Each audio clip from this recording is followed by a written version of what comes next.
Esta noite, seguimos um rastro de tinta apagada. Páginas que foram queimadas, palavras que foram riscadas, segredos que a igreja preferiu enterrar nas sombras de seus arquivos mais profundos. Você já se perguntou o que havia nos manuais de exorcismo que não podia ser revelado? O que era tão perigoso, tão proibido, tão sombrio que precisou ser cortado da história oficial? Havia livros, sempre houve livros, grossos volumes encadernados em couro escuro, escritos em latim por mãos trêmulas à luz de velas que piscavam nas correntes de ar gelado das bibliotecas monásticas. Esses livros não eram como os outros. Eles não falavam de santos ou de milagres, falavam de algo muito mais antigo, algo que existia antes das catedrais, antes dos papas, antes mesmo do cristianismo organizado ter um nome. Falavam do combate direto contra forças que a razão humana não conseguia compreender.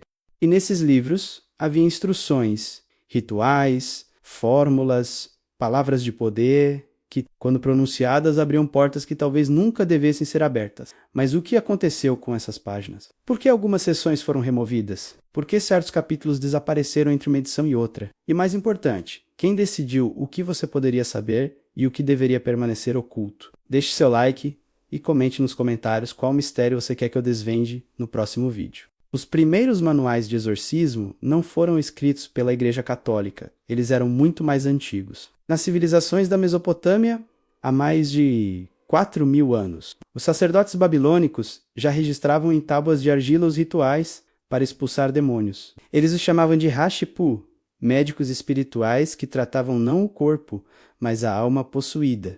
Esses textos cuneiformes descreviam com detalhes precisos como identificar a presença de espíritos malignos, que oferendas fazer, que palavras pronunciar, que restos realizar. Mas muitas dessas tábuas foram quebradas, fragmentadas, perdidas por acidente ou por design. Na Índia Antiga, os Vedas, textos sagrados escritos há mais de 3.000 anos, continham mantras específicos para afastar demônios. Eram sons, vibrações, palavras que, segundo os Brahmanes, possuíam poder intrínseco. Não era necessário compreender o significado. A própria pronúncia correta era a arma. Mas esses mantras não foram todos preservados. Alguns foram considerados perigosos demais, poderosos demais, e foram reservados apenas para os iniciados mais elevados, aqueles que tinham passado por anos de purificação e treinamento. O resto da humanidade não poderia saber. No judaísmo antigo,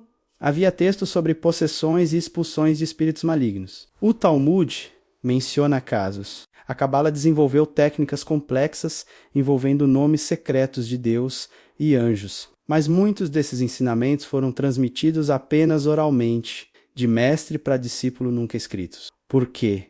Por medo de que caíssem em mãos erradas. Por medo de que o conhecimento fosse usado não para curar, mas para invocar, para controlar, para pactuar. Quando o cristianismo surgiu, herdou essa tradição milenar, Jesus expulsava demônios, os apóstolos receberam dele o poder de fazer o mesmo.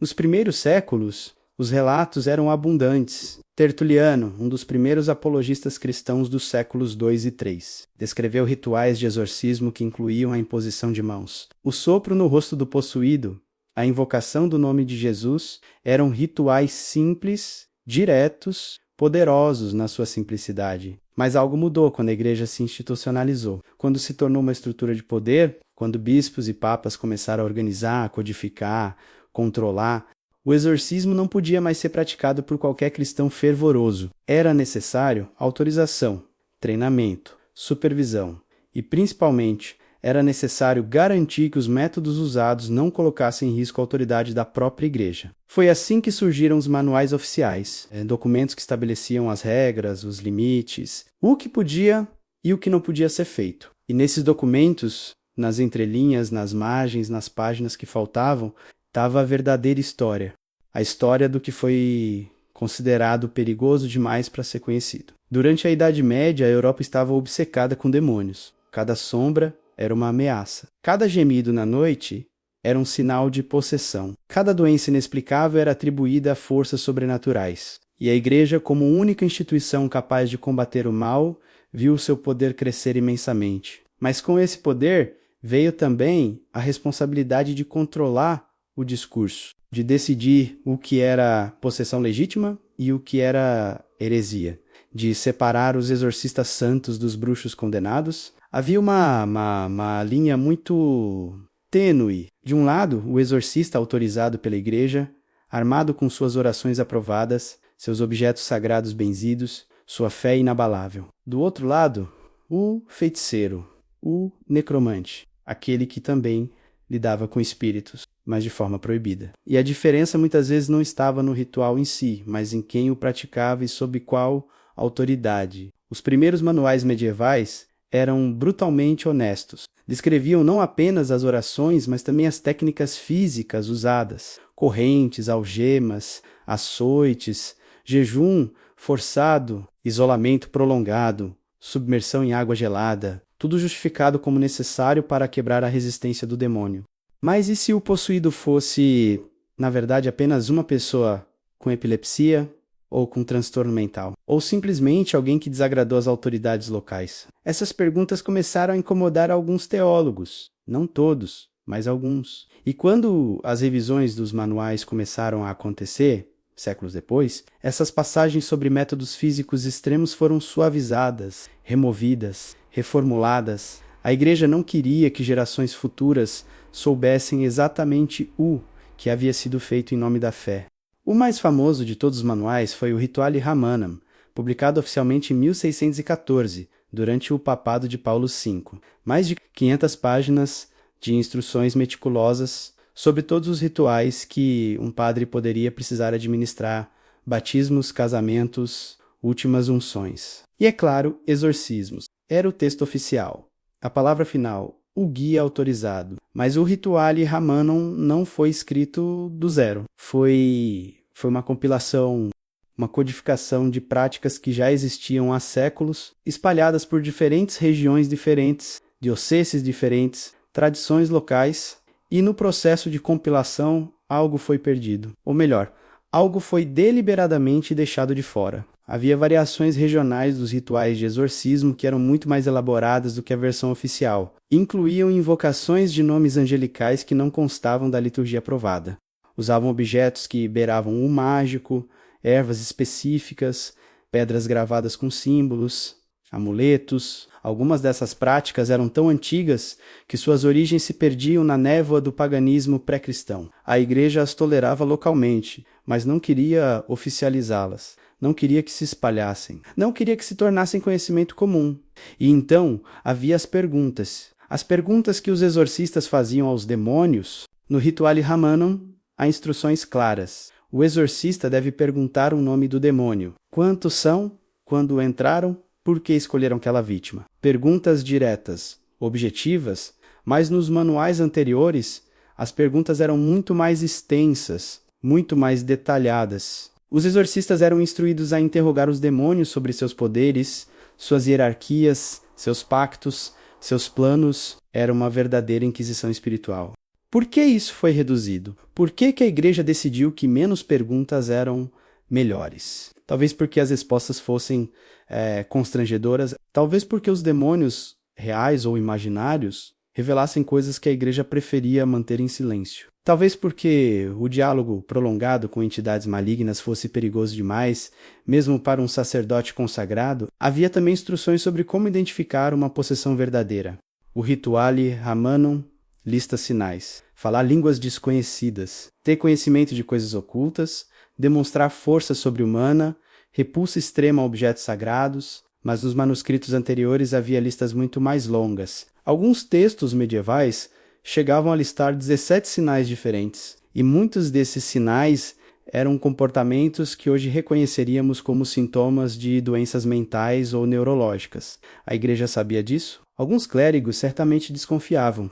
Já na edição de 1614, o Rituale Ramanam alertava os padres para não realizarem exorcismos em pessoas que não estivessem realmente possuídas. Mencionava aqueles que sofrem de melancolia ou outras enfermidades. Era um reconhecimento implícito de que nem toda aflição era demoníaca. Mas esse aviso foi fortalecido apenas nas revisões do século XX. A edição de 1999 do Exorcismis et Supplicationibus Quibus De, mudou frases inteiras. Onde antes se dizia sintomas de possessão são sinais da presença do demônio, passou a dizer sintomas de possessão podem ser sinal de demônio.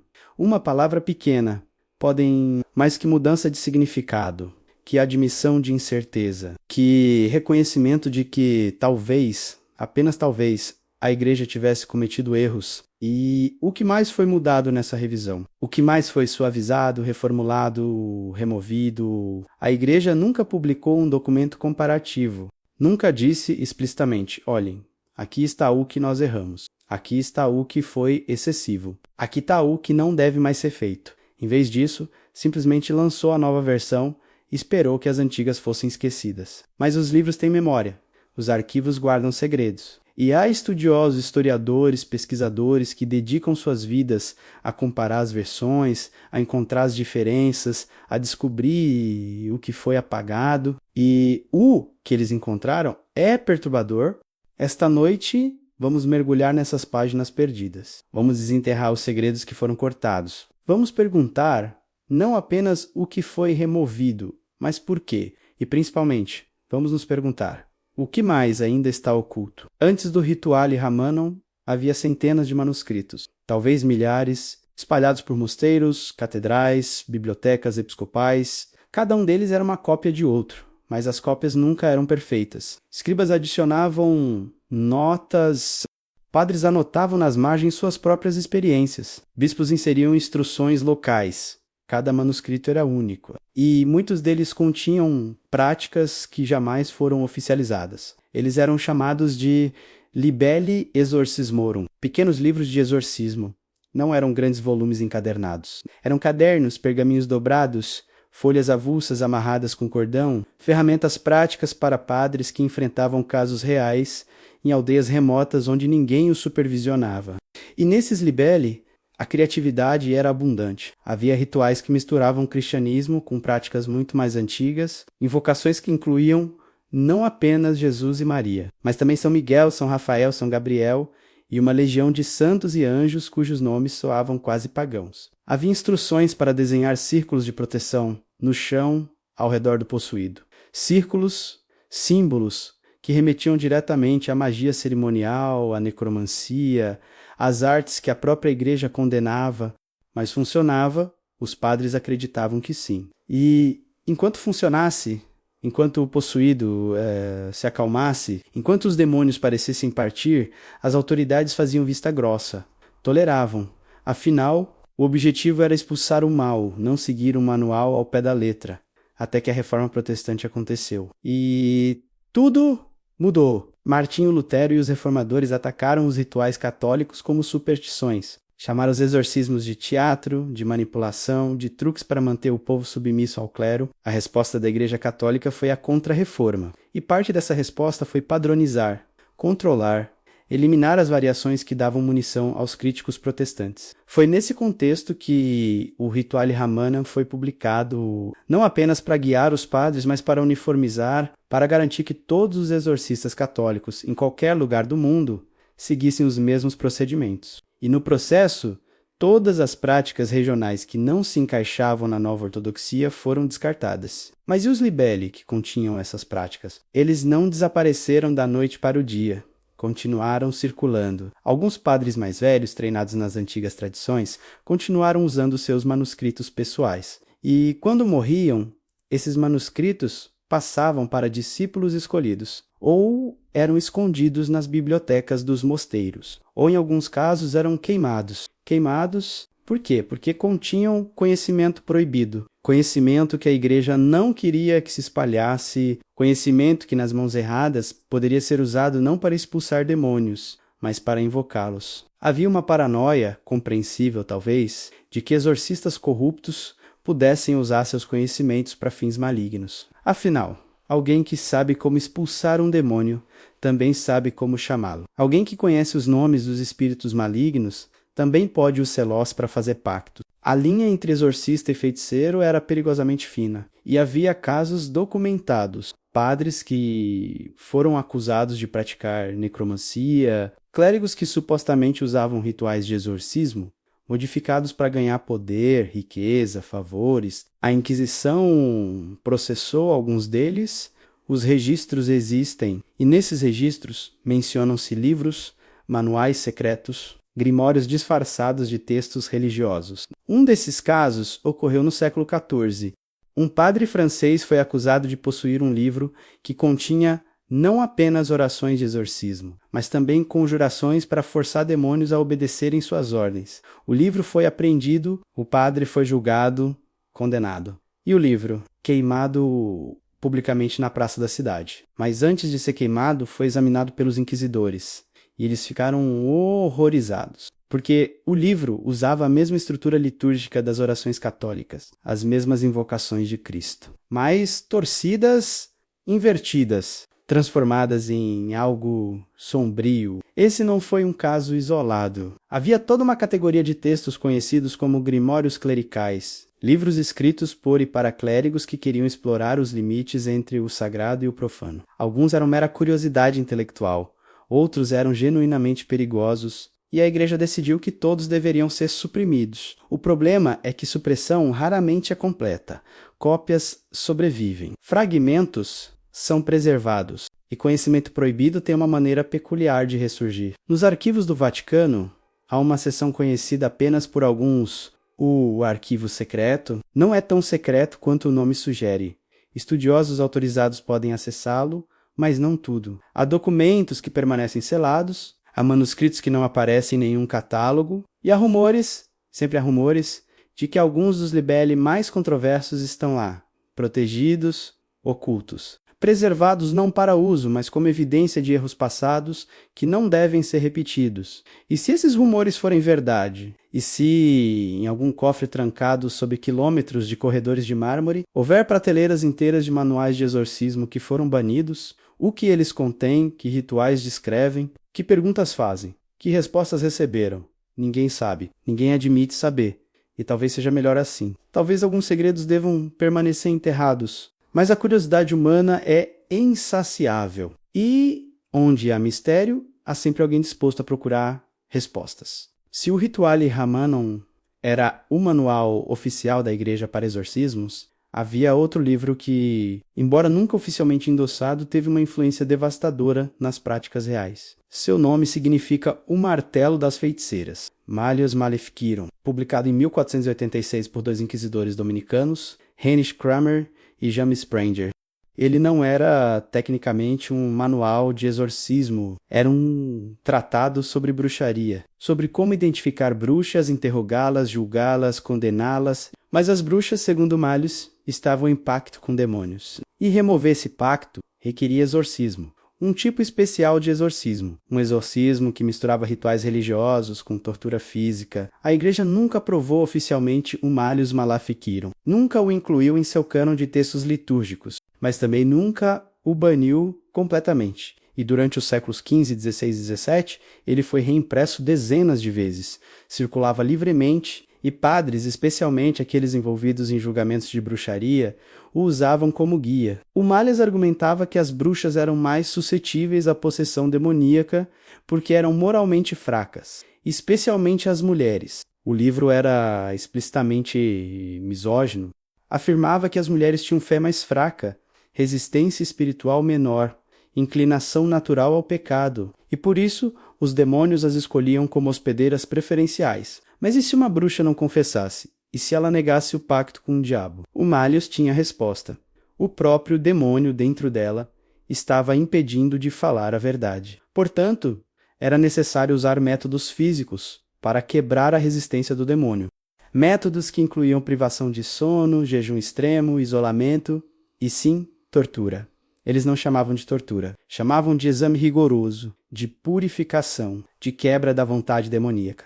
Mas o resultado era o mesmo. Mulheres acorrentadas, interrogadas por horas, dias, semanas, submetidas à dor física até que confessassem. E uma vez que confessavam, eram executadas. Quantas dessas mulheres estavam realmente possuídas? Quantas eram apenas vítimas de acusações falsas, de inveja, de política local, de misoginia institucionalizada? Nunca saberemos, mas os historiadores estimam que dezenas de milhares de pessoas, a maioria mulheres, foram mortas durante a caça às bruxas na Europa. E o Malleus Maleficarum forneceu a justificativa teológica para essa carnificina.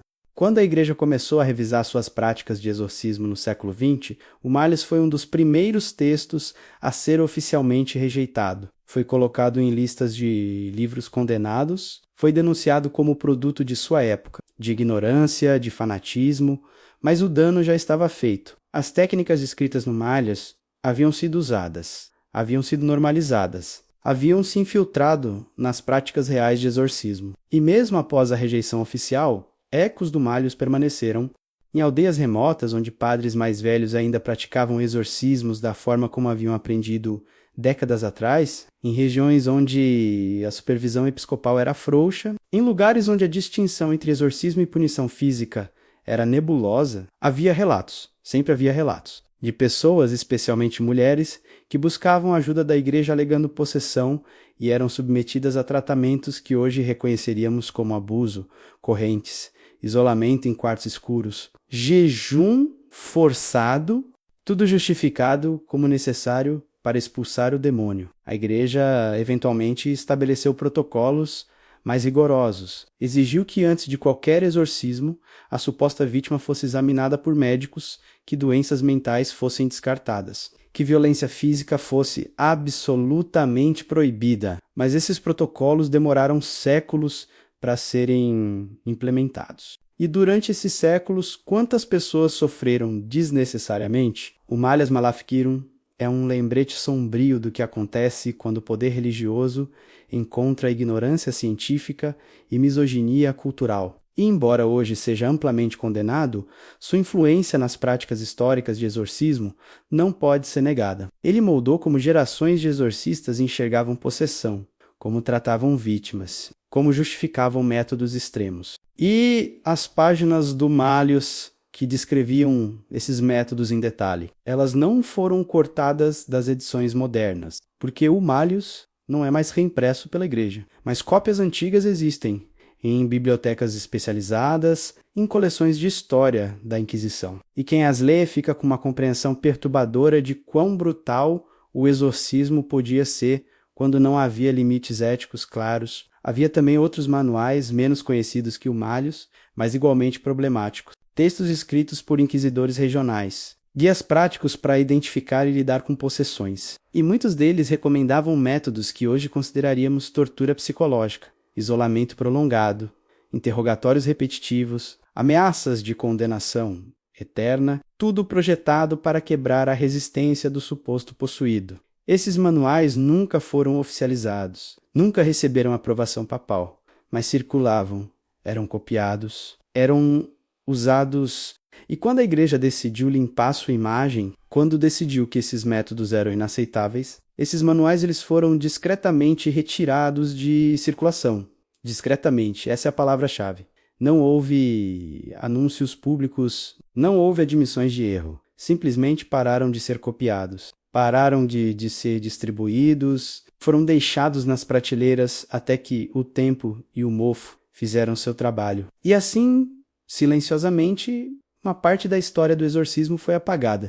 Mas apagar não é o mesmo que esquecer. Historiadores lembram, documentos sobrevivem. E a pergunta permanece, por que a igreja escolheu o esquecimento em vez da transparência? Por que não admitir abertamente que erros foram cometidos? Que pessoas sofreram injustamente? Que métodos brutais foram empregados em nome da fé? Talvez porque admitir seria reconhecer que a autoridade da igreja não era infalível. Que padres, bispos, até papas podiam errar gravemente. E uma instituição que baseia sua legitimidade na continuidade de uma tradição apostólica sagrada, admitir erro é arriscado. Mas o custo do silêncio é alto.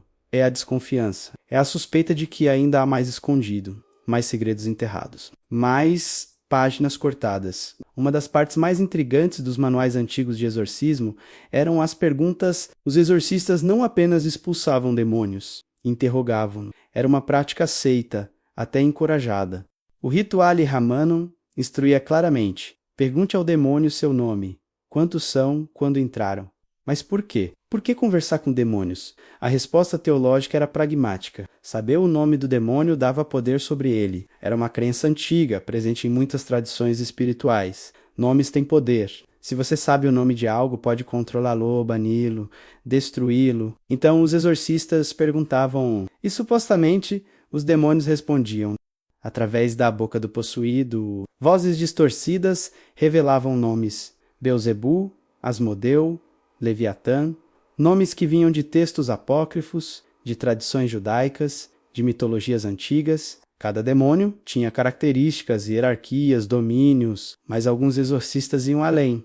Não se contentavam com o nome. Queriam saber mais. Queriam entender a estrutura do inferno, a hierarquia demoníaca, os planos de Satanás para a humanidade. E fazia perguntas, muitas perguntas. Havia manuscritos que continham listas de perguntas, dezenas delas, centenas, perguntas sobre a natureza dos anjos caídos, sobre suas capacidades, sobre seus limites, sobre como eles escolhiam suas vítimas, sobre pactos, sobre tentações, sobre fraquezas humanas que eles exploravam. E os demônios aparentemente respondiam. Longos diálogos eram registrados, conversas entre exorcistas e demônios que duravam horas, e nesses diálogos informações fascinantes emergiam, ou pelo menos informações que os exorcistas acreditavam ser verdadeiras. Mas a igreja começou a ficar desconfortável, porque essas conversas elas estavam se tornando perigosas, não fisicamente, mas teologicamente. Os demônios eram mentirosos, isso era a doutrina estabelecida. Satanás é o pai da mentira. Então como confiar em qualquer coisa que um demônio dissesse? Como distinguir verdade de engano? Mais problemático ainda.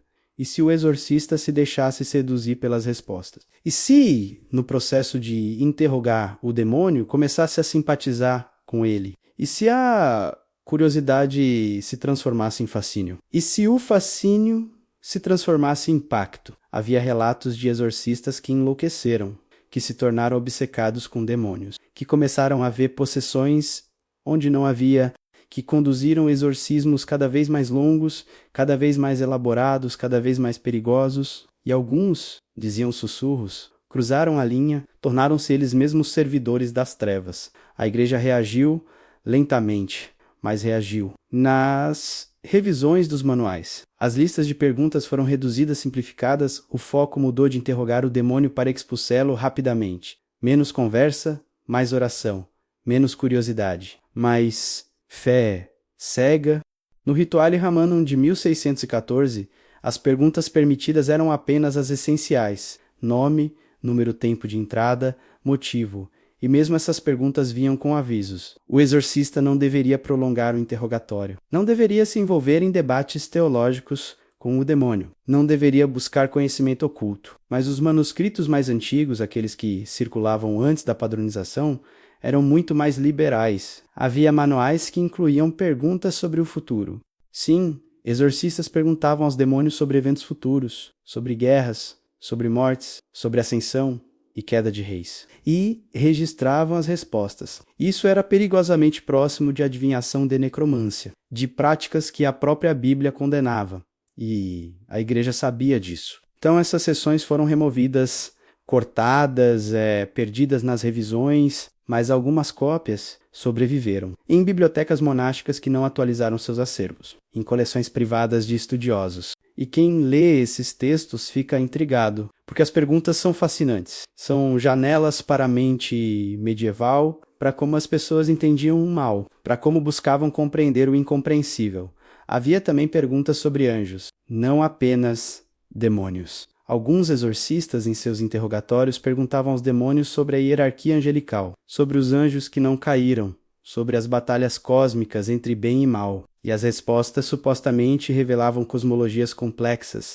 Essas cosmologias acabaram influenciando textos esotéricos posteriores, grimórios da Renascença, tratados de magia cerimonial, obras de ocultismo, e a igreja não queria essa associação. Não queria que seus manuais de exorcismo fossem vistos como fontes de conhecimento mágico. Então as perguntas sobre anjos também foram cortadas. O que restou foi um ritual despojado, eficiente, controlado, mas também menos interessante, menos revelador, menos humano na sua curiosidade sobre o divino e o infernal. E talvez esse fosse exatamente o ponto. A igreja não queria que exorcistas fossem curiosos, queria que fossem obedientes, queria que seguissem o script, queria previsibilidade, não exploração.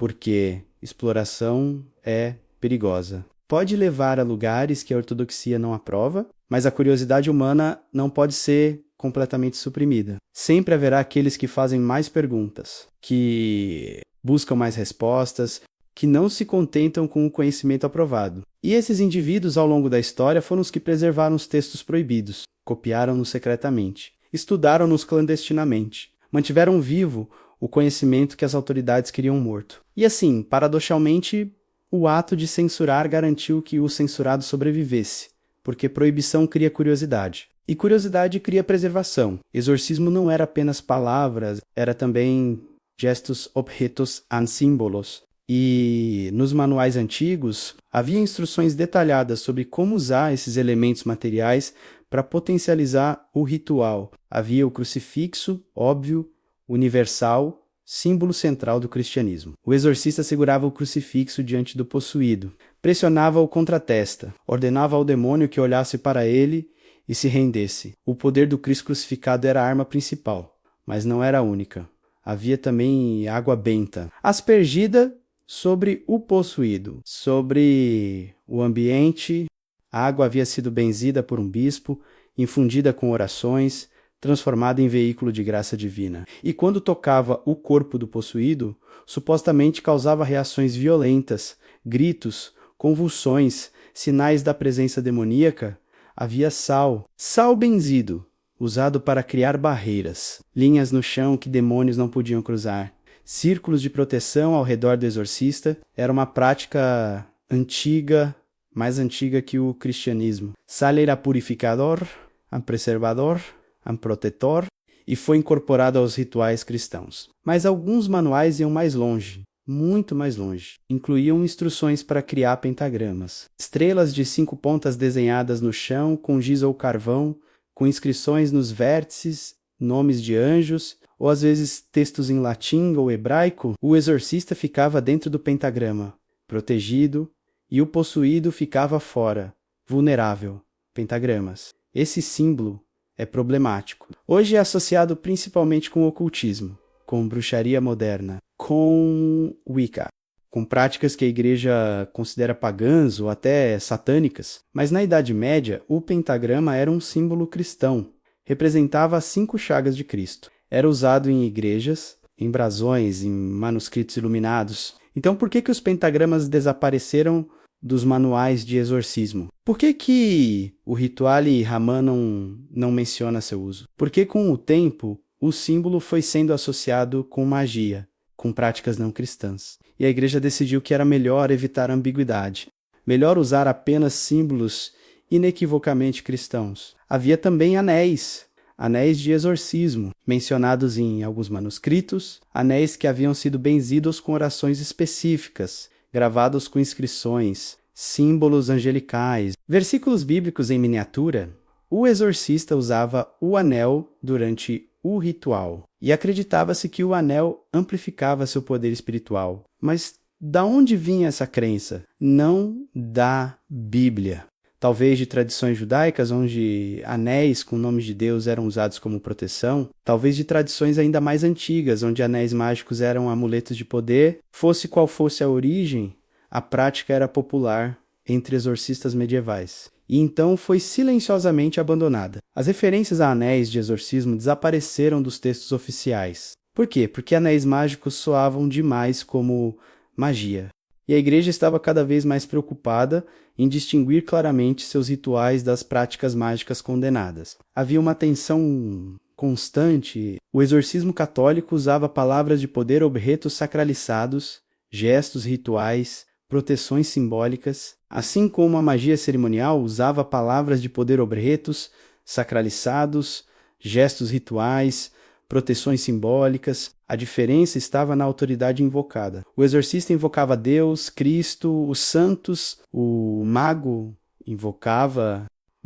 dependia do tipo de magia. Anjos, espíritos planetários, demônios controlados. Mas para um observador externo, a diferença podia parecer sutil. E a igreja não queria sutileza. Queria clareza. Então qualquer elemento ritual que parecesse demais com magia foi removido ou desenfatizado. Incenso permaneceu. Incenso era seguro? era usado na liturgia regular. Mas havia tipos específicos de incenso mencionados em manuais antigos, como particularmente eficazes contra demônios, mirra, olíbano, estoraque, cada um com propriedades específicas. Essas especificações desapareceram. No Rituale Ramanum, incenso é apenas incenso. Velas também. Velas eram parte essencial do ritual. Mas alguns manuscritos especificavam cores. Velas brancas para a pureza, velas vermelhas para a proteção, velas pretas para... Bem, as instruções sobre velas pretas eram vagas e eventualmente foram removidas completamente, porque velas pretas tinham associações sombrias com missas negras, com rituais invertidos. Havia também instruções sobre o posicionamento do possuído. Alguns textos diziam que a pessoa deveria estar deitada, cabeça voltada para o leste, ou para o oeste, ou para o norte. Dependia da tradição local. Essas especificações geográficas sumiram nas versões oficiais. Por quê? Porque não havia base bíblica para elas. Eram resquícios de cosmologias antigas onde direções cardeais tinham significado espiritual. E havia objetos pessoais.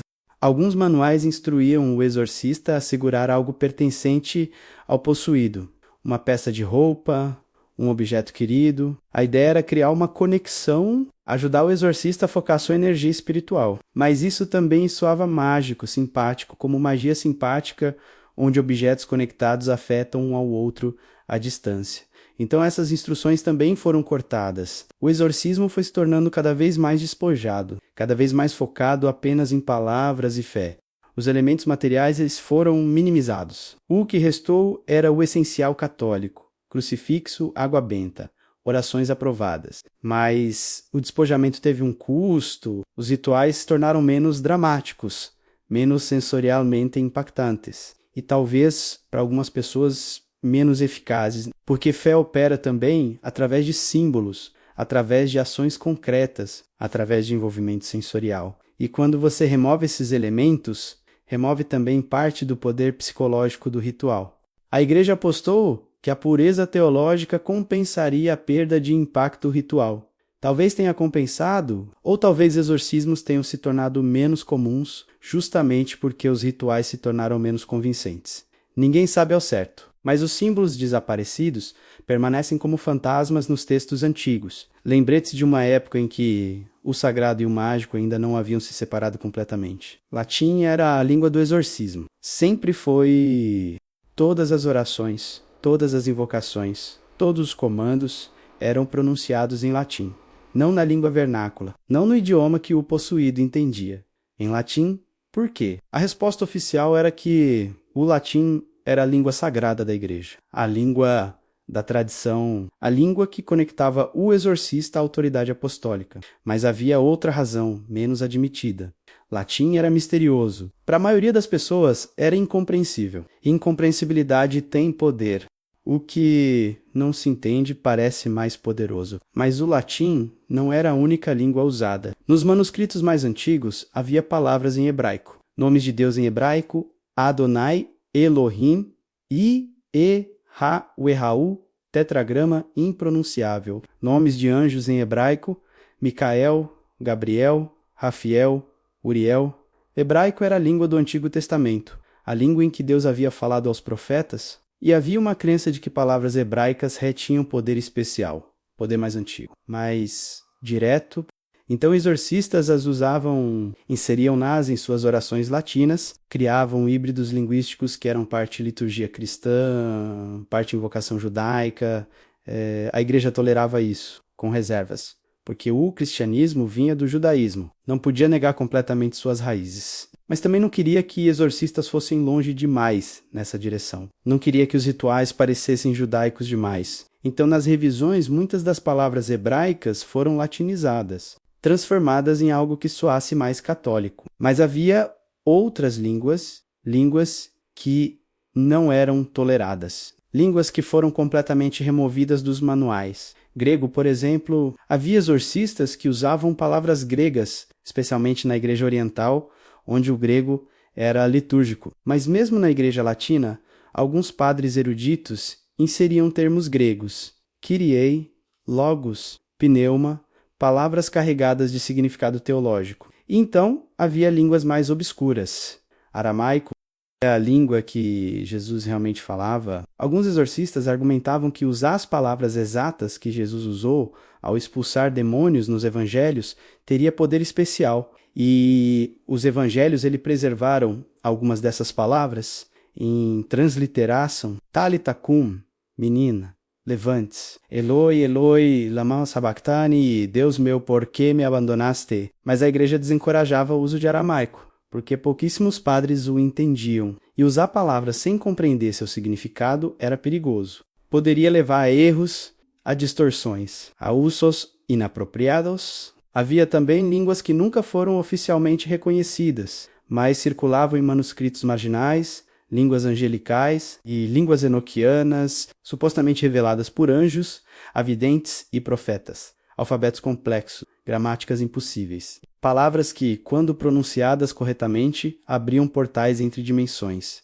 Isso era território extremamente perigoso. Línguas angelicais eram domínio da magia cerimonial, de tradições esotéricas, de ocultistas como Jondi no século XVI, que alegava comunicação com anjos através de uma língua especial. A igreja condenou essas práticas, considerou-as demoníacas disfarçadas de angelicais. Então, qualquer referência a línguas angelicais foi extirpada dos manuais de exorcismo, não apenas desencorajada, ativamente removida. E padres que fossem encontrados usando tais linguagens em seus exorcismos eram disciplinados, às vezes severamente, mas o fascínio permanecia. Porque se demônios tinham nomes, se anjos tinham nomes, não teriam eles também línguas? Línguas próprias, línguas de poder?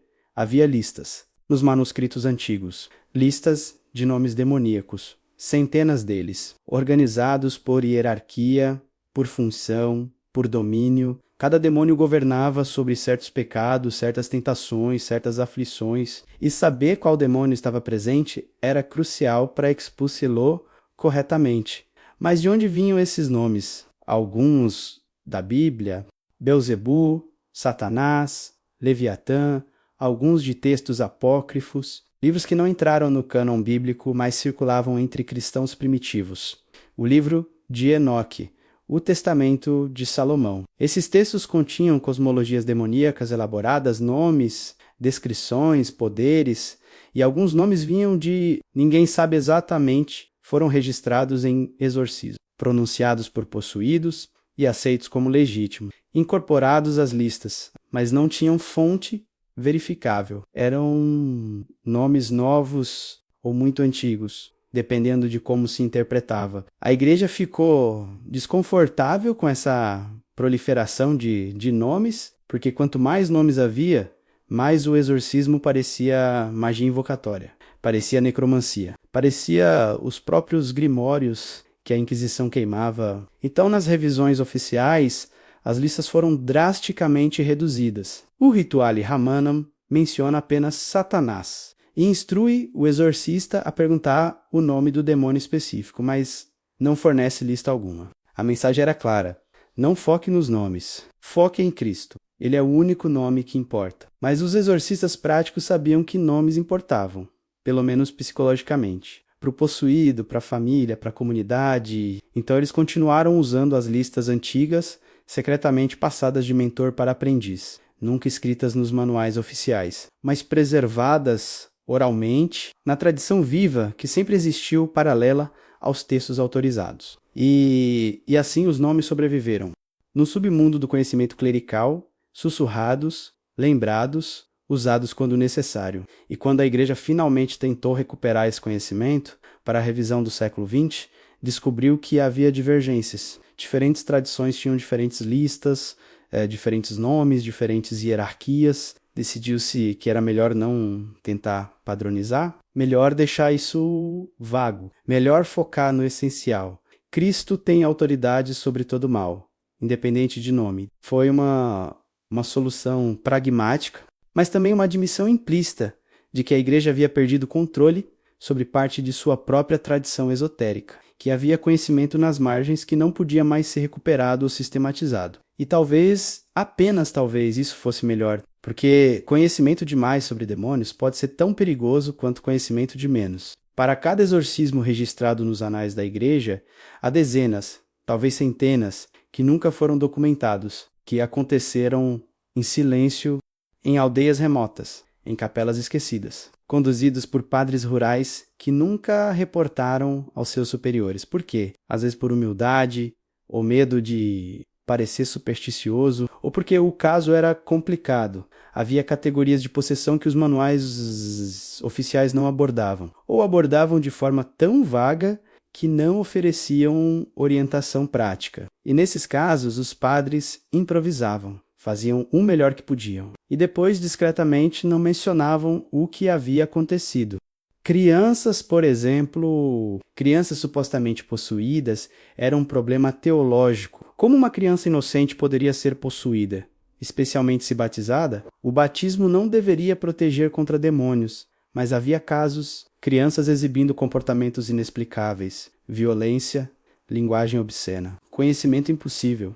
Os manuais ofereciam pouca orientação. O rito Ali Ramanan não diferenciava entre adultos e crianças. Os mesmos rituais, as mesmas orações. Mas qualquer padre com senso sabia que exorcizar uma criança requeria abordagem diferente. Mais gentileza, menos confrontação, mais paciência. E quando o exorcismo de uma criança dava errado, quando a criança era traumatizada pelo processo, quando a família se queixava, a igreja preferia que o caso não fosse documentado, preferia que fosse esquecido, arquivado na categoria de erro pastoral, não discutido, não analisado, certamente não incluído em manuais como exemplo. Havia também casos de possessão coletiva, grupos inteiros de pessoas, especialmente em conventos femininos, que simultaneamente exibiam sintomas. Histeria coletiva, diríamos hoje. Mas na época, era interpretado como ataque demoníaco massivo e exigia exorcismos massivos. Esses casos eram profundamente embaraçosos para a igreja, porque levantavam perguntas difíceis. Por que demônios atacariam justamente aqueles mais dedicados a Deus? Por que freiras protegidas por suas vocações e votos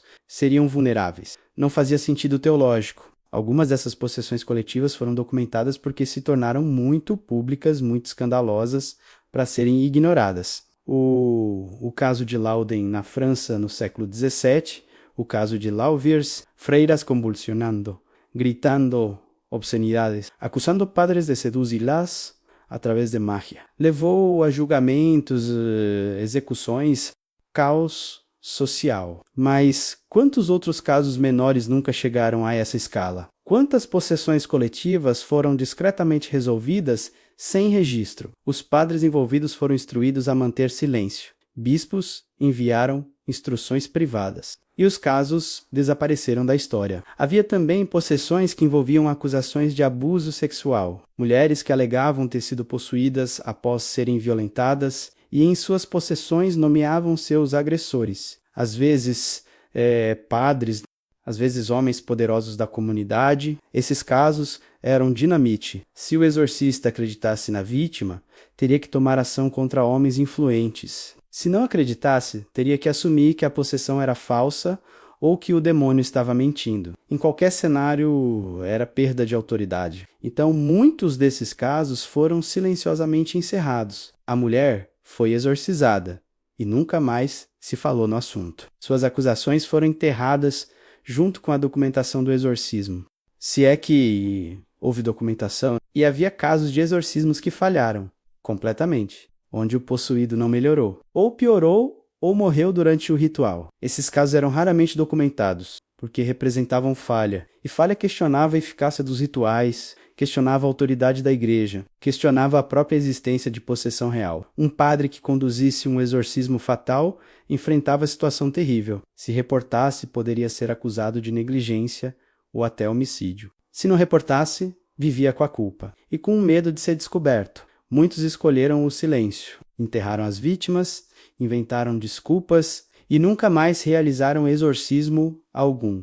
Quantos? Não sabemos. Nunca saberemos. Porque, por definição, os casos não documentados não deixaram rastro. Mas historiadores, ao estudar registros paroquiais, às vezes encontram inconsistências, mortes inexplicadas, lacunas em diários, sugestões oblíquas de tragédias nunca especificadas. E quando pressionavam, quando entrevistavam descendentes de famílias locais, às vezes ouviam histórias transmitidas oralmente de exorcismos que correram terrivelmente mal, de vítimas que sofreram, de padres que enlouqueceram de culpa, histórias que nunca foram escritas, mas que sobreviveram na memória comunitária. A igreja tinha motivos para não querer esses casos documentados, porque documentação cria evidência, e evidência pode ser usada contra a instituição, em processos legais, em acusações públicas, em crises de fé.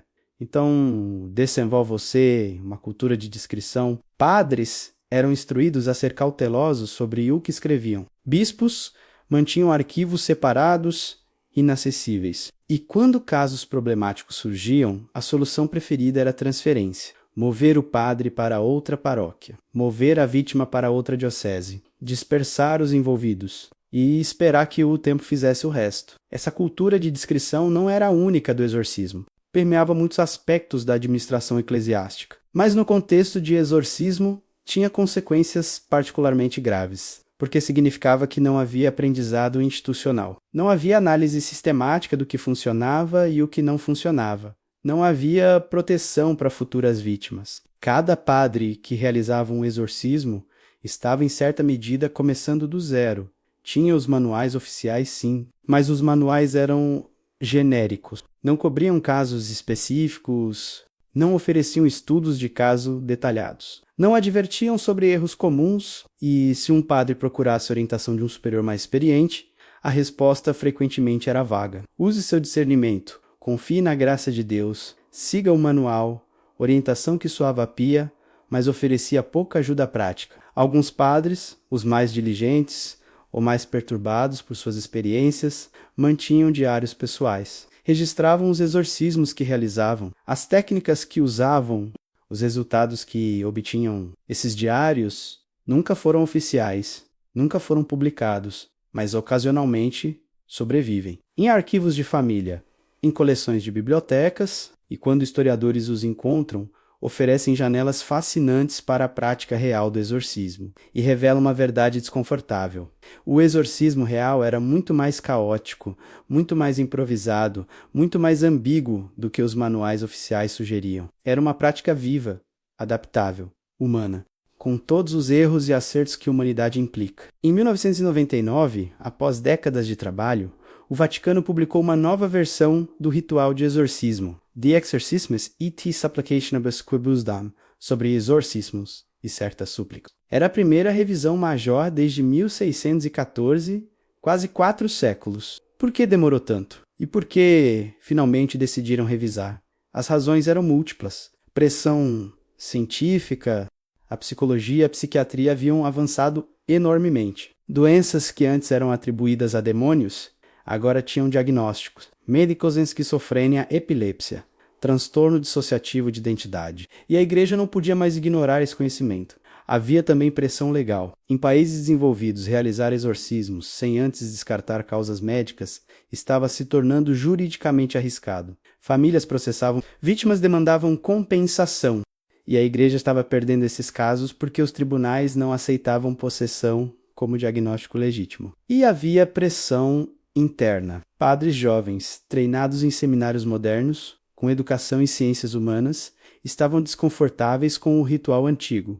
Achavam a linguagem arcaica, os pressupostos medievais, a falta de sensibilidade psicológica, queriam algo atualizado, algo que fizesse sentido no mundo contemporâneo. Então, uma comissão foi formada a teólogos canonistas, psicólogos católicos, exorcistas experientes. Passaram anos revisando o texto antigo, debatendo cada linha, cada palavra, cada pressuposto e o que mudaram. Primeiro, a linguagem, onde o texto antigo dizia o demônio está presente, o novo diz o demônio pode estar presente. Essa pequena palavra pode mudar tudo, introduz dúvida, cautela, reconhecimento de que nem toda aflição é demoníaca. Segundo, os pré-requisitos. O novo ritual exige que antes de qualquer exorcismo, a suposta vítima seja examinada por médicos, preferencialmente psiquiatras. E só se causas médicas forem descartadas é que o exorcismo pode proceder.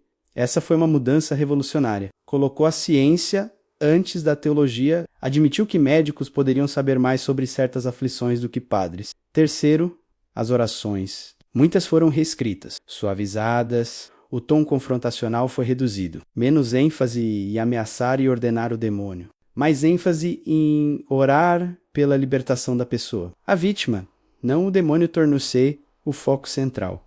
Quarto, a adoração. O novo ritual desencorajou exorcismos prolongados. Horas e horas de ritual não eram mais vistos como sinal de zelo, mas de excesso. Recomendou-se sessões mais curtas, mais frequentes se necessário, mas mais breves, para não traumatizar a vítima. E quinto, mais significativamente, o novo ritual proibiu explicitamente qualquer forma de violência física. Qualquer coerção, qualquer ação que pudesse causar dano ao corpo da pessoa. Isso era revolucionário porque os textos antigos não continham tal proibição. Assumiam que o exorcista usaria discernimento, e já vimos como isso correu mal, mas nem todos ficaram felizes com as mudanças. Havia padres, especialmente exorcistas tradicionais com décadas de experiência, que sentiram que o novo ritual era fraco, diluído, comprometido demais com o secularismo. Argumentavam que demônios eram reais, poderosos e que combatê-los requeria rituais fortes, não linguagem cautelosa. Alguns desses padres simplesmente continuaram usando o rituale Ramanam antigo. A igreja não os puniu, olhou para o outro lado, porque forçar a obediência criaria cisma. E cisma era pior do que tolerância de práticas não oficiais. Mas isso criou uma situação estranha.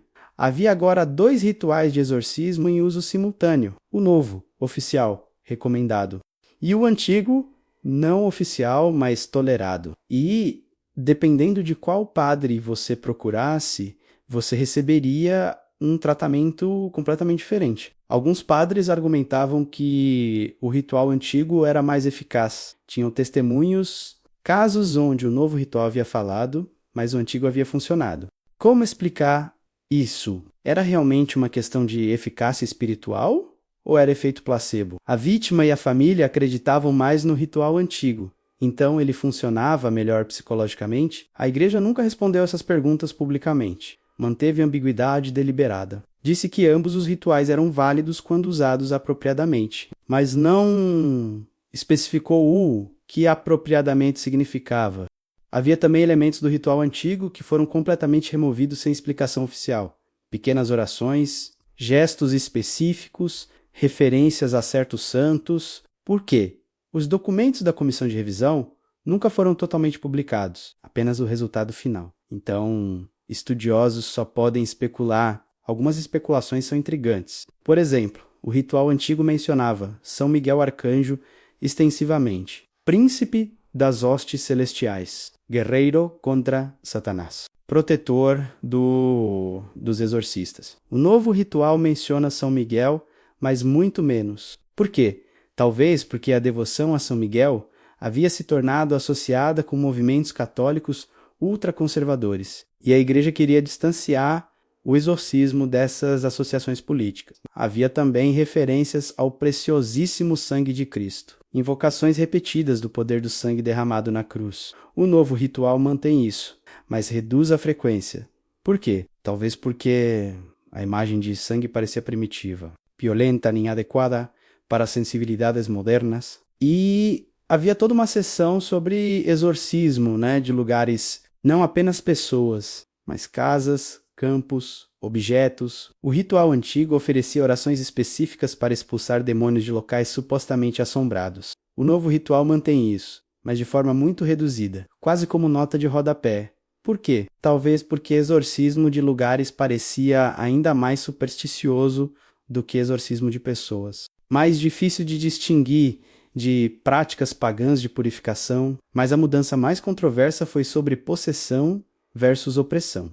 O ritual antigo não diferenciava claramente. Assumia que se demônios estavam envolvidos, exorcismo era apropriado. O novo ritual introduziu distinções. Possessão verdadeira, onde o demônio controla o corpo da vítima. Opressão, onde o demônio ataca de fora. Obsessão, onde pensamentos são influenciados. Infestação, onde lugares são afetados. E cada categoria requeria abordagem diferente. Apenas possessão verdadeira justificava exorcismo maior. As outras categorias podiam ser tratadas com orações de libertação, mais simples, que qualquer padre podia realizar sem autorização episcopal especial. Isso foi visto por alguns como enfraquecimento do arsenal espiritual da Igreja, por outros como sensibilização pastoral necessária. O debate continua. Enquanto isso, casos reais continuam acontecendo. Pessoas continuam buscando o exorcismo e padres continuam tendo que decidir, caso a caso, qual abordagem usar. O novo ritual oficial, o antigo tradicional, uma mistura dos dois, pura oração sem ritual formal, não há resposta certa. Não há protocolo que cubra todas as situações. E no final, como sempre foi, o exorcismo depende mais da pessoa do exorcista do que do texto que ele segue. Sua fé, seu discernimento, sua compaixão, seu senso de quando avançar e quando recuar. A revisão do século XX tentou codificar sabedoria, tentou criar segurança, tentou equilibrar tradição com modernidade. Conseguiu parcialmente. Resolveu todos os problemas? De forma alguma. Mas foi um passo, um reconhecimento de que mudança era necessária, de que o passado não podia ser simplesmente repetido. E talvez o mais importante, foi um reconhecimento implícito de que erros haviam sido cometidos, que pessoas haviam sofrido desnecessariamente, que métodos inaceitáveis haviam sido usados. A revisão não disse isso explicitamente, mas remover certas práticas era a admissão silenciosa de que elas nunca deveriam ter existido. Havia uma categoria de textos que existia na fronteira nebulosa entre exorcismo e magia. Livros que se apresentavam como manuais cristãos de combate espiritual, mas que, examinados de perto, continham instruções para invocar, não apenas expulsar espíritos. Eles eram chamados de grimórios clericais, ou pseudomonarchia demonem, ou ars goetia. Nomes que soavam eruditos, que reivindicavam a autoridade antiga, supostamente escritos por Salomão ou por santos esquecidos, ou por anjos reveladores, mas eram fraudes. Textos escritos na Idade Média ou Renascença, por ocultistas, por magos, por pessoas que queriam poder sobre espíritos, mas precisavam disfarçá-lo com linguagem cristã para evitar perseguição. E o disfarce era convincente. Esses grimórios eles começavam com orações, invocavam a Santíssima Trindade, pediam proteção de anjos, citavam salmos, pareciam ortodoxos, até que chegavam as instruções práticas e então revelavam seu verdadeiro propósito. Instruções para desenhar círculos mágicos complexos, com nomes de Deus nos vértices, mas também com símbolos planetários, com selos estranhos, com inscrições em línguas desconhecidas, instruções para jejuar, para se purificar, para usar vestes específicas. Tudo isso soava como preparação monástica. Mas então vinha a parte crítica. Como chamar o demônio? Como fazê-lo aparecer? Como obrigá-lo a obedecer? Esses grimórios listavam demônios por nome, por hierarquia, por especialidade, demônios que podiam revelar tesouros escondidos, demônios que podiam causar amor ou ódio, demônios que podiam ensinar ciências e artes, cada um com seu selo específico, seu dia apropriado, sua hora propícia, suas oferendas preferidas. E as instruções eram detalhadas, meticulosas, quase científicas na sua precisão. Como se invocar demônios fosse receita culinária. Siga os passos. Obtenha o resultado. A Igreja sabia desses textos, obviamente, e os condenou. Mas a condenação era complicada, porque os grimórios usavam a mesma linguagem, os mesmos conceitos, até as mesmas orações que manuais legítimos de exorcismo. A diferença estava na intenção. Exorcismo expulsava, grimórios convocavam, mas as ferramentas eram surpreendentemente similares. Alguns historiadores argumentam que os grimórios eram paródias dos manuais de exorcismo, que magos pegaram a estrutura ritual católica e a inverteram. Usaram conhecimento clerical para propósitos proibidos e disfarçaram tudo com piedade superficial. Outros argumentam que a influência ia na direção oposta, que manuais de exorcismo haviam sido influenciados por práticas mágicas mais antigas, que o cristianismo havia absorvido, cristianizado, mas não completamente transformado, tradições PR Christos de magia, e que grimórios e manuais eram, na verdade, primos, galhos diferentes da mesma árvore antiga. Seja qual for a verdade, a Igreja estava determinada a desenhar a linha clara. Exorcismo era santo, magia era profana, não havia meio termo, e qualquer texto que misturasse os dois era perigoso, mas desenhar essa linha na prática era difícil, porque havia padres que possuíam grimórios escondidos, não para uso, diziam, para estudo, para conhecer o inimigo. Para entender as táticas do adversário, a Inquisição não acreditava nessas desculpas. Possuir grimório era evidência de intenção herética. Padres foram julgados, alguns foram expulsos do sacerdócio, alguns foram presos e seus livros foram queimados. Mas grimórios têm uma propriedade peculiar. Quanto mais você os queima, mais valiosos os sobreviventes se tornam. Quanto mais proibidos, mais desejados. E assim, paradoxalmente, a perseguição garantiu sua preservação, porque sempre havia alguém disposto a copiar secretamente, a esconder, a transmitir. No século XVI, havia impressores que publicavam grimórios clandestinamente, sem autor identificado,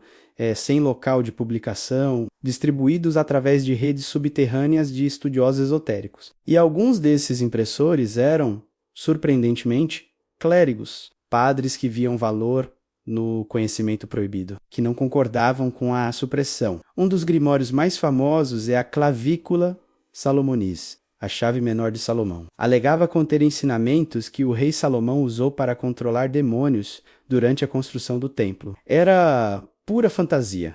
Salomão não escreveu nada disso, mas a atribuição dava autoridade bíblica, e a clavícula era sofisticada. Não era manual simples. Era tratado complexo sobre cosmologia oculta, sobre hierarquias angelicais e demoníacas, sobre como humanos podiam mediar entre esses reinos, sobre como usar vontade, fé e conhecimento secreto para comandar espíritos. Soava blasfemo para a igreja, absolutamente. Mas para praticantes, era teologia alternativa, uma compreensão diferente de como o poder espiritual operava, uma que colocava humanos iniciados, não apenas padres ordenados, no centro da ação. E havia semelhanças inquietantes com o exorcismo. O exorcista também comandava demônios, também usava nomes de poder, também desenhava proteções simbólicas, também jejuava e se purificava. A diferença estava na autorização. O exorcista agia pela autoridade de Cristo e da Igreja. O mago alegava autoridade própria, adquirida através de conhecimento secreto. A Igreja argumentava que essa diferença era absoluta. Autorização divina versus orgulho humano. Santo versus profano. Mas para observadores externos, a distinção parecia mais política do que teológica. Ambos lidavam com os mesmos espíritos, usavam métodos similares, buscavam resultados comparáveis. E havia casos, sussurros de exorcistas que cruzaram a linha, que começaram usando apenas rituais autorizados, mas que gradualmente incorporaram técnicas dos grimórios, que começaram a ver demônios não apenas como inimigos a serem expulsos, mas como fontes potenciais de conhecimento. Esses exorcistas eram raros, mas existiam. E quando descobertos, eram tratados com extrema severidade, porque representavam a maior traição, alguém confiado com armas sagradas que as usou para propósitos profanos. Um caso do século XVII envolveu um padre exorcista italiano que foi acusado de usar rituais de exorcismo, modificados para ganhar informação dos demônios, não apenas seus nomes, mas segredos, localização de tesouros, identidade de criminosos, futuro de eventos políticos, e ele supostamente vendia essa informação para clientes ricos. Foi julgado pela Inquisição, confessou sob pressão e foi condenado à prisão perpétua em mosteiro isolado. Seus manuscritos, que supostamente continham seu sistema híbrido de exorcismo e invocação, foram confiscados, e de acordo com os registros queimados, mas um rumor persistiu, que cópias haviam sobrevivido, que outros padres haviam copiado seus métodos antes da condenação, que seu conhecimento continuou circulando em segredo, impossível verificar, mas o rumor em si é revelador. Mostra que havia fascinação, mesmo entre clérigos, com a possibilidade de usar poder espiritual de formas não ortodoxas. A Igreja tentou suprimir não apenas os grimórios, mas também o conhecimento de que existiam, preferiu que fiéis comuns nem soubessem que tais textos eram possíveis. Que houvesse pessoas que alegavam poder invocar demônios, porque conhecimento de possibilidade é tentação. Mas supressão completa nunca funciona. Sempre há vazamento, sempre há curiosos, sempre há rebeldes. E assim os grimórios sobreviveram, nas sombras, nos sussurros, nas coleções secretas. E hoje muitos estão digitalizados, né? Disponíveis online. Qualquer um pode baixar e ler a clavícula Salomonis ou Lemegeton. A igreja não pode mais controlar acesso, então mudou de estratégia. Não tenta mais suprimir, apenas adverte. Esses textos são perigosos, espiritualmente, psicologicamente. Não devem ser usados. Mas aviso sem supressão é convite para alguns. Para curiosos, para céticos que querem testar. Para ocultistas modernos que revivem práticas antigas. E assim, o ciclo continua. Conhecimento proibido. Fascínio humano. Fronteiras nebulosas entre sagrado e profano. Exorcismo é trabalho perigoso. Não apenas fisicamente, mentalmente, espiritualmente. Enfrentar o mal, real ou imaginado, repetidamente cobra seu preço. E nem todos os exorcistas saíram ilesos. Cabe a padres que, após anos realizando exorcismos, desenvolveram obsessões, começaram a ver demônios em tudo, em cada pessoa difícil. Em cada contratempo, em cada pensamento impróprio, o mundo se tornou um campo de batalha espiritual constante. E eles se desgastaram. Havia padres que desenvolveram pesadelos, insônia, ansiedade paralisante, sintomas que hoje reconheceríamos como transtorno de estresse pós-traumático. Mas na época eram interpretados de forma diferente. Ataques espirituais, vingança demoníaca, provações divinas. E havia padres que simplesmente quebraram. Sua saúde mental colapsou. Desenvolveram psicoses, delírios, alucinações, acreditavam estar eles mesmos possuídos ou perseguidos constantemente por legiões demoníacas. O que a igreja fazia com esses padres? Idealmente, removia-os do ministério de exorcismo. Fornecia tratamento, descanso, aconselhamento, mas tratamento para trauma psicológico era primitivo, até recentemente. E admitir que exorcistas podiam enlouquecer era admitir que o trabalho era perigoso. O que levantava questões sobre se deveria ser feito. Então, muitos casos foram silenciados. O padre era discretamente transferido, colocado em posição onde não tinha contato com o público, ou enviado para retiro indefinido em mosteiro isolado. E sua história era apagada, não registrada, não discutida, mas rastros permanecem em correspondências episcopais, em registros médicos de instituições psiquiátricas católicas, em memórias de paroquianos que notaram quando o padre subitamente desapareceu. Um caso particularmente trágico envolveu um exorcista francês do século XIX, Padre Jean-Baptiste. Nome fictício, ele havia realizado dezenas de exorcismos ao longo de uma década.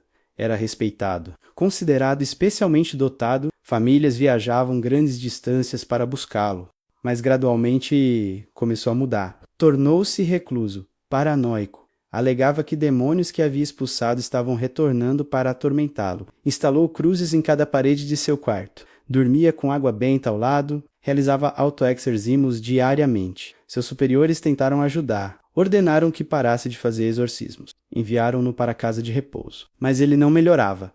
Eventualmente, teve colapso completo. Foi encontrado em sua cela, gritando contra inimigos invisíveis. Teve que ser fisicamente contido, foi colocado sob cuidado médico, mas na época, tratamento para psicose era brutal. Isolamento, sedação pesada, métodos que hoje consideraríamos desumanos. Ele passou anos em estado semi-catatônico. Nunca recuperou plenamente. Morreu ainda jovem. Sua história foi apagada dos registros oficiais. A diocese não queria que fosse conhecida, mas o médico que o tratou manteve diário. E décadas depois, esse diário foi doado a arquivo histórico. Assim a história sobreviveu. Quantos outros casos similares houve? Difícil estimar, mas estudiosos que pesquisam exaustivamente encontram padrões. Exorcistas que de repente desapareceram de registros, que foram listados como em retiro por anos, que morreram jovens sem causa especificada. Não todos eram casos de loucura. Alguns eram apenas burnout, exaustão pastoral, vontade de deixar trabalho pesado, mas outros, os registros sugerem, eram colapsos mentais genuínos. Então, havia o oposto. Exorcistas que se tornaram viciados no trabalho, que desenvolveram necessidade compulsiva de realizar exorcismos, que começaram a diagnosticar possessões onde não havia, que insistiam em realizar rituais mesmo quando não havia indicação. Esses casos também eram problemáticos. porque causavam dano. Pessoas que buscavam ajuda pastoral normal eram submetidas a exorcismos desnecessários, eram traumatizadas. Suas condições reais, frequentemente médicas ou psicológicas, eram ignoradas. A igreja eventualmente começou a reconhecer esses padrões. Na segunda metade do século XX, quando a formação de exorcistas se tornou mais estruturada, componentes psicológicos foram adicionados. Exorcistas eram aconselhados sobre como proteger a própria saúde mental, como reconhecer sinais de desgaste quando buscar ajuda, e limites foram estabelecidos. Um padre não deveria ser exorcista por décadas. Alguns anos, talvez, depois deveria retornar ao ministério normal. Rotação era vista como proteção para o padre e para os fiéis, mas essas políticas são recentes. Durante séculos, não havia. E os padres que sofreram pagaram um preço alto, frequentemente sozinhos, frequentemente em silêncio, frequentemente esquecidos. E suas histórias são parte do que foi cortado dos manuais. Não explicitamente, mas por omissão. Os manuais falavam sobre como proteger a vítima de possessão, como proteger espectadores, como proteger objetos sagrados, mas raramente sobre como proteger o próprio exorcista psicologicamente, emocionalmente. Assumia-se que fé seria suficiente, que Padre Santo em estado de graça estava automaticamente protegido. Mas a experiência mostrou que não era verdade. Fé não é escudo perfeito contra trauma. Santidade não previne exaustão. E ignorar a saúde mental do exorcista era receita para a tragédia. Hoje há mais consciência, mas ainda há resistência. Alguns exorcistas tradicionais veem atenção à saúde mental como fraqueza espiritual. Argumentam que se você realmente confia em Deus, não precisa de psicólogo. Que falar sobre trauma é falta de fé, é atitude perigosa. E a igreja, em documentos oficiais recentes, tem sido mais clara. Saúde mental importa, não é oposição à fé, é reconhecimento de realidade humana. Padres são humanos vulneráveis e devem ser cuidados, mas implementar isso em prática é desafiador, especialmente em regiões onde exorcistas são raros, onde a pressão é enorme para continuar trabalhando mesmo quando exausto, onde admitir dificuldade é visto como falha. Os padres que enlouqueceram merecem ser lembrados, não como avisos moralizantes, mas como testemunhos de quanto custou pessoalmente. A muitos manter uma tradição que a igreja valoriza, eles deram saúde, às vezes sanidade pelo bem que acreditavam estar fazendo. Merecem reconhecimento, não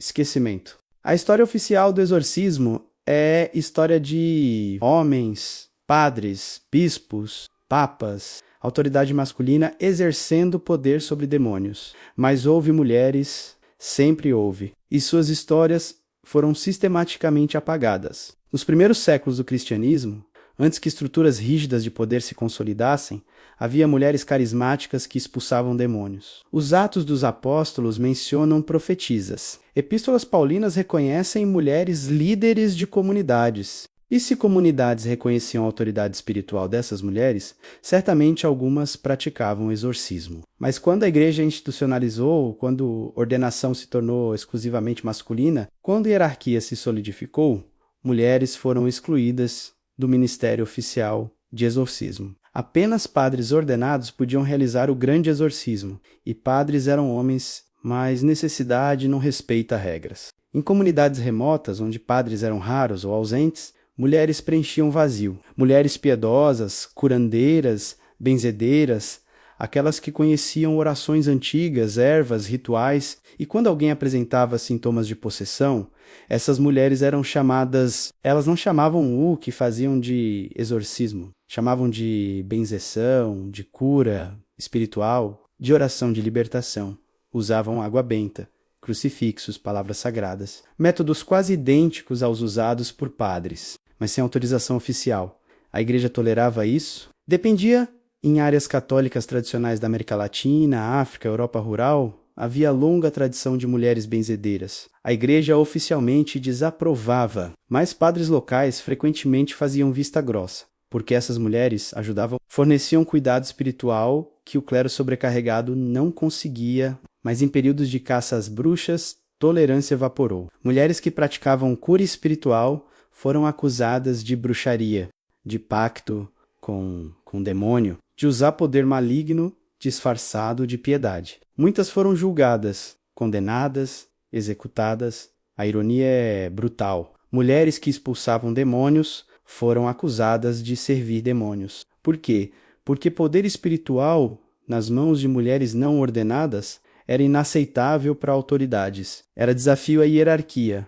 Era prática que a igreja não controlava. E seus métodos perdidos em grande parte, porque não foram escritos tradição oral, passada de mãe para filha, de abo para neta. E quando a perseguição intensificou, a transmissão foi interrompida. Conhecimento morreu com as mulheres queimadas, mas não completamente.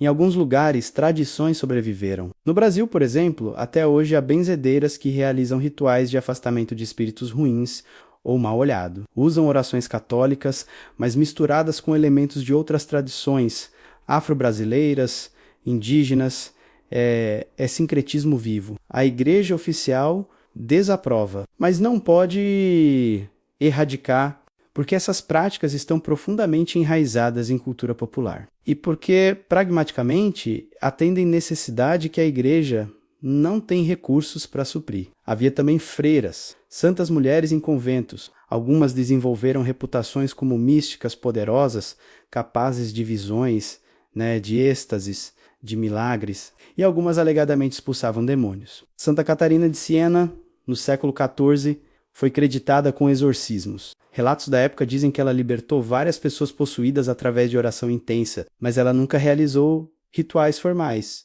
não tinha autorização. Seu poder era carismático, pessoal, derivado de santidade percebida. A igreja canonizou Catarina, mas não enfatizou os exorcismos em sua geografia oficial. Eram mencionados de passagem, não celebrados. Por quê? Porque celebrar exorcismos por mulher seria complicar a narrativa de que apenas padres ordenados podiam fazê-lo.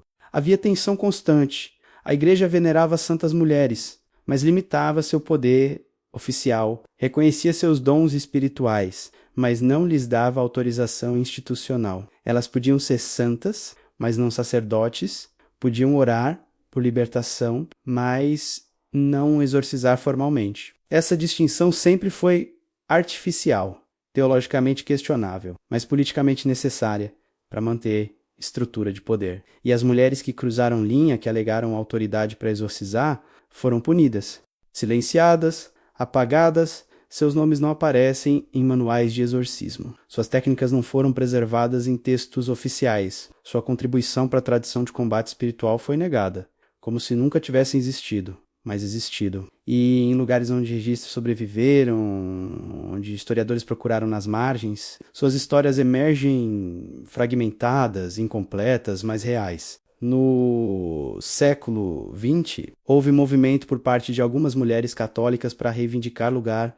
no ministério de exorcismo. Argumentaram que se leigas podem batizar em emergências, se podem distribuir comunhão como ministras extraordinárias, por que não podem auxiliar em exorcismos? A resposta oficial foi não. Exorcismo maior permanece reservado a padres ordenados com permissão episcopal específica, mas há espaço cinzento. Orações de libertação, menos formais que exorcismo maior, podem ser conduzidas por leigos treinados, incluindo mulheres. Alguns bispos autorizaram equipes de oração de libertação que incluem mulheres. Trabalham sob supervisão de padre exorcista, mas têm papel ativo, oram e impõem mãos, comandam espíritos em nome de Jesus, fazem tudo o que exorcista faz, exceto usar o ritual oficial. É distinção técnica, mas politicamente importante. Permite incluir mulheres sem mudar doutrina sobre ordenação masculina. É compromisso. Não satisfaz todos, mas abre espaço. Irrevelantemente, muitos exorcistas homens admitem que mulheres nessas equipes são frequentemente mais eficazes, mais sensíveis, mais compassivas, melhor em discernir entre possessão e trauma psicológico. Vítimas, especialmente mulheres, frequentemente se sentem mais seguras com presença feminina. Então, na prática, mulheres estão retornando a papel que historicamente tiveram, não com títulos oficiais, não com reconhecimento nos manuais, mas em realidade vivida do Ministério de Libertação. E talvez, eventualmente, os manuais mudarão. Reconhecerão oficialmente o que já acontece na prática. Mas mudança na igreja é lenta, especialmente em questões relacionadas a gênero e poder. Enquanto isso, as mulheres exorcistas do passado permanecem em grande parte esquecidas, mas não completamente, porque sempre há aqueles que procuram histórias perdidas, que escavam arquivos, que recusam deixar o passado ser simplificado em narrativa oficial conveniente. E suas histórias, quando encontradas, desafiam pressupostos. Mostram que o Ministério de Libertação Espiritual nunca foi tão exclusivamente masculino quanto manuais sugerem, que mulheres sempre tiveram poder espiritual. Mesmo quando não tiveram autorização institucional, exorcismo nunca foi apenas questão espiritual. Frequentemente era político, ferramenta para deslegitimar inimigos, para consolidar poder, para criar espetáculo público que reforçava a autoridade da igreja. Na Idade Média, acusações de possessão podiam destruir reputações. Se alguém alegasse que você estava possuído, ou pior, que você havia causado possessão em outro através de bruxaria, você estava em perigo mortal. E essas acusações eram frequentemente motivadas por política. Disputas de terras, rivalidades familiares, lutas por poder local. Exorcismos públicos se tornavam julgamentos. O exorcista interrogava o demônio sobre quem havia causado a possessão. E o demônio, através da boca do possuído, nomeava alguém. Essa pessoa era então acusada, presa, julgada por bruxaria. Mas quão confiáveis eram essas acusações demoníacas? Demônios são mentirosos por natureza. Isso era a teologia estabelecida. Então, por que acreditar no que diziam durante o exorcismo? A resposta oficial era que exorcistas sabiam discernir quando o demônio falava verdade, através de sinais, através de confirmação por outros meios. Mas na prática, o que acontecia era muito menos rigoroso. O exorcista tinha suas próprias suspeitas, seus próprios preconceitos, e consciente ou inconscientemente conduzia o interrogatório de forma a confirmar essas suspeitas. Fazia perguntas direcionadas, interpretava respostas ambíguas e eventualmente confirmava que fulana era a bruxa responsável. Era método profundamente falho, perigoso e resultou em injustiças horríveis, mas também era conveniente. Para quem tinha interesses políticos, se você queria eliminar rival, a acusação de bruxaria via possessão era estratégia eficaz. E exorcistas, Whittingley ou não, eram instrumentos dessa estratégia. Havia também exorcismos conduzidos explicitamente para fins políticos, demonstrações de poder da igreja. Especialmente durante a Contra-Reforma, quando católicos e protestantes competiam por lealdade de populações, exorcismos públicos espetaculares eram propaganda. Mostravam que a Igreja Católica tinha poder sobre demônios, que seus rituais funcionavam, que sua autoridade era real e divina. Multidões assistiam, testemunhavam possessão dramática, viam exorcista comandar em latim, observavam vítima convulsionar, gritar e finalmente se acalmar. Interpretavam como prova de superioridade católica. Protestantes, que haviam rejeitado muitos rituais católicos, incluindo o exorcismo formal. Argumentavam que possessões eram fraudes, teatro, manipulação e frequentemente estavam certos. Havia casos documentados de possessões fabricadas, onde suposta vítima era instruída a simular sintomas, onde todo o espetáculo era coreografado para impressionar público. O caso mais famoso é provavelmente o de Lauviers, na França, século XVII. Freiras de convento alegaram possessão coletiva. Acusaram padre de ter la sem feite, a do através de missas negras. Exorcismos públicos duraram meses, atraíram multidões, viraram sensação e, eventualmente, o padre acusado foi executado. Mas análises históricas posteriores sugerem que o caso todo foi manipulação, motivado por facções dentro da igreja, por rivalidades entre ordens religiosas, por agenda política local. As freiras jovens e sugestionáveis foram instrumentos. O padre, inimigo conveniente, foi bode expiatório. E os exorcistas, conscientemente ou não, foram facilitadores do espetáculo. Mas na época, ninguém questionava publicamente. Questionar era arriscar própria acusação de cumplicidade com o demônio. Então o espetáculo continuou. E a verdade foi enterrada sob camadas de histeria coletiva e manipulação institucional. Os manuais de exorcismo nunca abordaram essa dimensão política, nunca advertiram exorcistas sobre como evitar ser manipulados, nunca ofereceram orientação sobre como distinguir possessão genuína de fabricação. Assumiam boa fé, assumiam discernimento espiritual infalível. E essa ingenuidade ou conveniente cegueira permitiu abusos. Quando revisões modernas foram feitas, Havia consciência desses abusos históricos, mas não foram explicitamente mencionados. Não houve reconhecimento público de que exorcismo havia sido usado politicamente, que injustiças haviam sido cometidas, que pessoas inocentes haviam sofrido. Em vez disso, novos protocolos foram silenciosamente implementados. Exorcismos públicos foram desencorajados. Privacidade da vítima passou a ser enfatizada. Acusações de bruxaria causando possessão foram explicitamente proibidas. E exorcistas foram instruídos a ter extrema cautela com qualquer caso que parecesse ter dimensão política ou social complexa.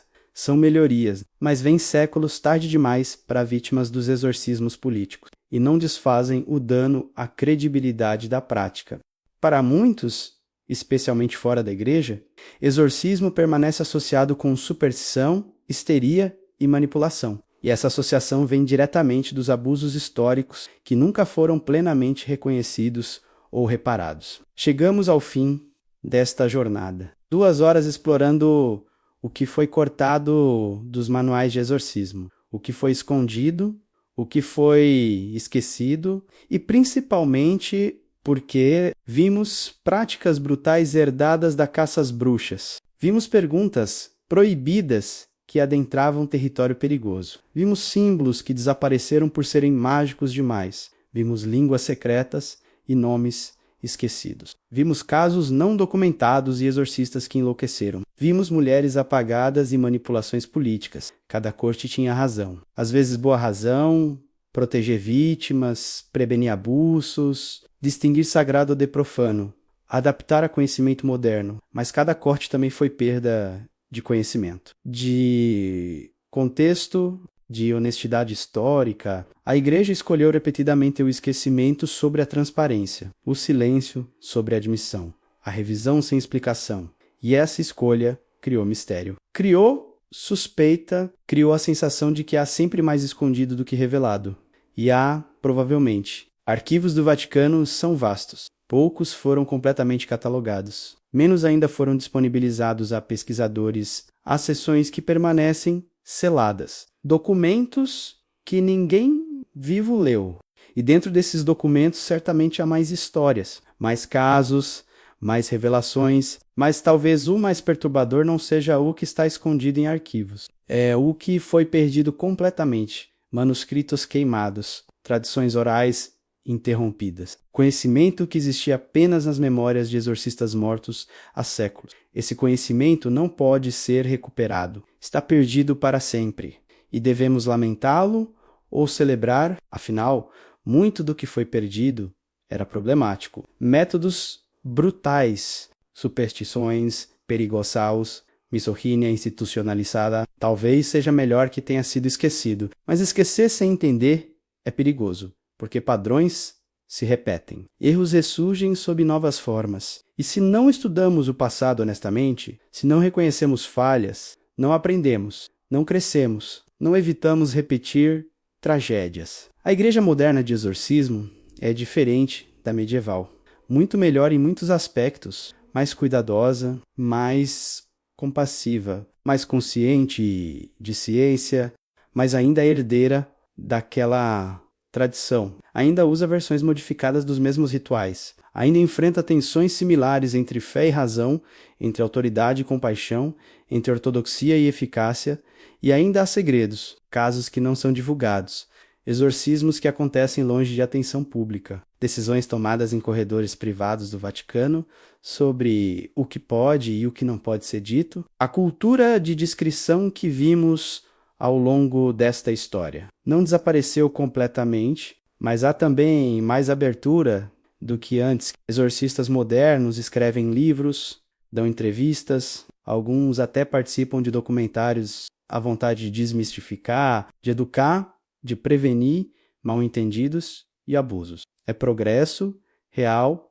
e significativo, mas incompleto, porque ainda há resistência em confrontar plenamente os erros passados, em dizer claramente, isso foi feito, foi errado, pedimos perdão, garantimos que não acontecerá novamente. Sem essa confrontação, há sempre sombra de dúvida, sempre pergunta do que mais não sabemos. Os manuais de exorcismo antigos, com todas suas seções cortadas, são espelhos, refletem não apenas crenças sobre demônios, mas sobre poder, sobre quem tem autoridade, sobre quem merece compaixão, sobre o que pode ser conhecido e o que deve permanecer misterioso. E quando estudamos o que foi cortado, aprendemos tanto sobre os cortadores quanto sobre o conteúdo cortado. Aprendemos sobre medos institucionais, sobre prioridades políticas, sobre como organizações religiosas navegam mudança e tradição. Talvez a lição mais profunda seja esta: conhecimento é poder. E controlar conhecimento é controlar poder. A igreja controlou conhecimento sobre exorcismo por séculos. Decidiu o que padres podiam saber, o que fiéis podiam ver, o que historiadores podiam estudar. E esse controle manteve a autoridade. Mas também criou vulnerabilidade, porque conhecimento suprimido eventualmente vaza. Segredos são descobertos e credibilidade é questionada em era de informação, onde tudo eventualmente vem à luz. Talvez haja lição para instituições religiosas e seculares. Transparência, mesmo sobre erros passados, constrói confiança mais do que segredo protege a autoridade. Admissão, mesmo dolorosa, cura mais do que negação preserva. Os manuais cortados nos ensinam que história é sempre mais complexa do que narrativa oficial, que há sempre margens, sombras, espaços onde verdades inconvenientes residem. E que investigar essas sombras não é desrespeito. É busca de compreensão mais completa, mais honesta, mais humana. Esta noite tocamos em algumas dessas sombras, iluminamos alguns cantos escuros da história do exorcismo. Mas há muito mais, sempre há camadas sobre camadas de silêncios, né? De histórias não contadas. E talvez seja apropriado terminar não com respostas definitivas, mas com perguntas. Que mais foi cortado que ainda não descobrimos? Que histórias ainda esperam ser encontradas em arquivos poeirentos? Que vozes foram silenciadas que merecem ser ouvidas? Que verdades permanecem nas sombras? Se esta jornada despertou algo em você, deixe seu like, inscreva-se e comente que outros mistérios você quer que eu investigue. A verdade está escondida, mas pode ser encontrada. Requer paciência, curiosidade, coragem de olhar além do que nos é confortavelmente apresentado. Os manuais de exorcismo antigos, mesmo cortados, ainda existem em fragmentos, em cópias esquecidas, em memórias transmitidas oralmente. E cada fragmento é peça de um quebra-cabeça maior. Um quebra-cabeça sobre como humanos entendem o mal, como lutam contra ele, como às vezes se tornam cúmplices dele. Não são apenas histórias sobre demônios, são histórias sobre nós, sobre nossa capacidade de fé e fanatismo, de compaixão e crueldade, de sabedoria e ilusão, e estudá-las, mesmo as partes desconfortáveis, especialmente as partes desconfortáveis, é estudar a nós mesmos. Então, enquanto você dorme, enquanto sua mente processa tudo que compartilhamos esta noite, pense nisso. Pense nos exorcistas antigos, segurando crucifixos com mãos trêmulas, pronunciando palavras de poder em salas escuras. Pense nas vítimas, reais ou imaginadas, que sofreram. Pense nos que cortaram as páginas, que guardaram os segredos, que escolheram o que você poderia saber. E pergunte-se em que outras áreas de nossas vidas, de nossa história, de nossas instituições, há páginas cortadas, há conhecimento suprimido, há verdades que alguém decidiu que não deveríamos saber? Porque o exorcismo não é único, é apenas um exemplo particularmente dramático de padrão universal. Poder controla a narrativa, autoridade gerencia informação. E investigar o que foi removido é sempre revelador. As sombras são profundas, mas não impenetráveis. Com curiosidade, com persistência, com recusa de aceitar versões oficiais como completas, podemos iluminar. Podemos descobrir, podemos recuperar o que foi perdido. Não completamente. Nunca completamente, mas o suficiente. O suficiente para entender melhor, para aprender com erros passados, para garantir que não sejam repetidos. E com esse pensamento, com essa missão de buscar a verdade mesmo quando escondida, deixo você para o sono. Para sonhos talvez perturbados, mas também iluminados. Porque conhecimento, mesmo sobre sombras, é luz. Boa noite. E que suas próprias investigações, quaisquer que sejam, levem você além das narrativas confortáveis, para as verdades complexas que aguardam ser descobertas. Os manuais foram cortados, mas a história persiste nas sombras, nos sussurros, nos fragmentos que sobreviveram. e em nossa vontade de procurá-los, durma bem. E não se esqueça, sempre há mais do que nos contam. Sempre.